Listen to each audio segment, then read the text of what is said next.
ইনারা যদি একক সরকার গঠন করেন তবে আমি মনে করব যিনি বর্তমান মুখ্যমন্ত্রী আছেন ইনার থেকে ভালো হবে আগামীতে মানে একটা লড়াকু নেতা দেখতে পাচ্ছে ওনারই ভাতিজা ভাইপো তিনি মুখ্যমন্ত্রী হন তাহলে আমি খুব মানে খুশি হব কারণ তিনি একটু কাজ করবে।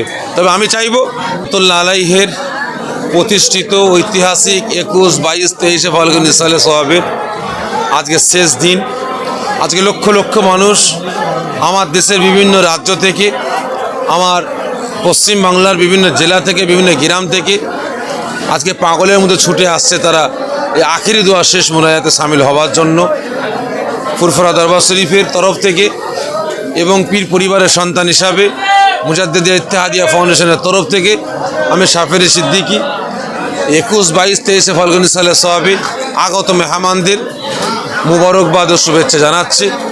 এবং তার সাথে সাথে বেশ কয়েকদিন ধরে আমরা দেখলাম পুলিশ প্রশাসন সহ আমার জাঙ্গিপাড়া থানা সহ এবং এসপি এবং ডিএম সাহেব, এসডিও সাহেব, বিডিও সাহেব, সরকারি বিভিন্ন আধিকারিক এবং আমার হসপিটালের ডাক্তার সাহেবরা, বিভিন্ন সংগঠনের ডাক্তার সাহেবরা তারা যেভাবে পরিশ্রম মেহনত করে আমার দাদা পীর রহমতুল্লাহ আলাইহের এই ভক্ত মুরিদ মুতাকিদিনদের সেবা দিয়েছেন।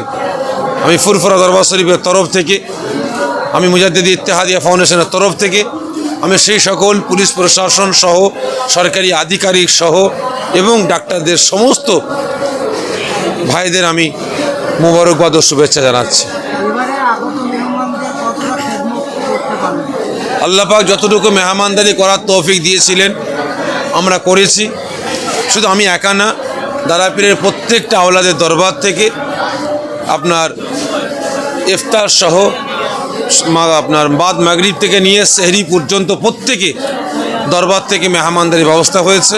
আমি অদম গুনাহগার, আমারও দরবারে দাদা পীরের মেহমানদারির জন্য যথেষ্ট তাবরুকের আপনার ইফতারের ব্যবস্থা করেছিলাম 3 দিন এবং তার সাথে সাথে একদম সন্ধ্যা থেকে নিয়ে সেহরি পর্যন্ত আমরা মেহমানদারির ব্যবস্থা করেছি।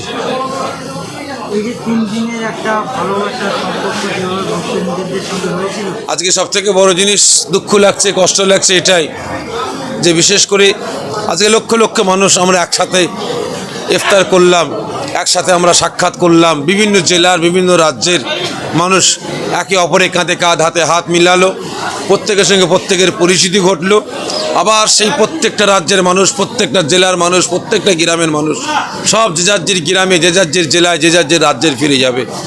তবে আজকে খুব দুঃখ লাগছে এটাই যে 36 বছর আগে আমরা এই পবিত্র মাস রমজানুল মুবারক মাস আমরা পেয়েছিলাম, গত বছরও পেয়েছি, আর এবারও আল্লাহ পাক এই সাল সাহাবে আল্লাহ পাক মিলিয়েছেন। জানি না আগামী বছর পবিত্র মাস রমজানুল মুবারক মাসে আমরা এই ইসালে সব পাবো কি না। যদি আল্লাহ পাক হায়াতে রাখেন ইনশাআল্লাহ আগামী বছর আমরাও ঠিক এই রমজান মুবারক মাসে আমরা ইসালে সব পাবো। ঠিক আছে, সব থেকে বড় জিনিস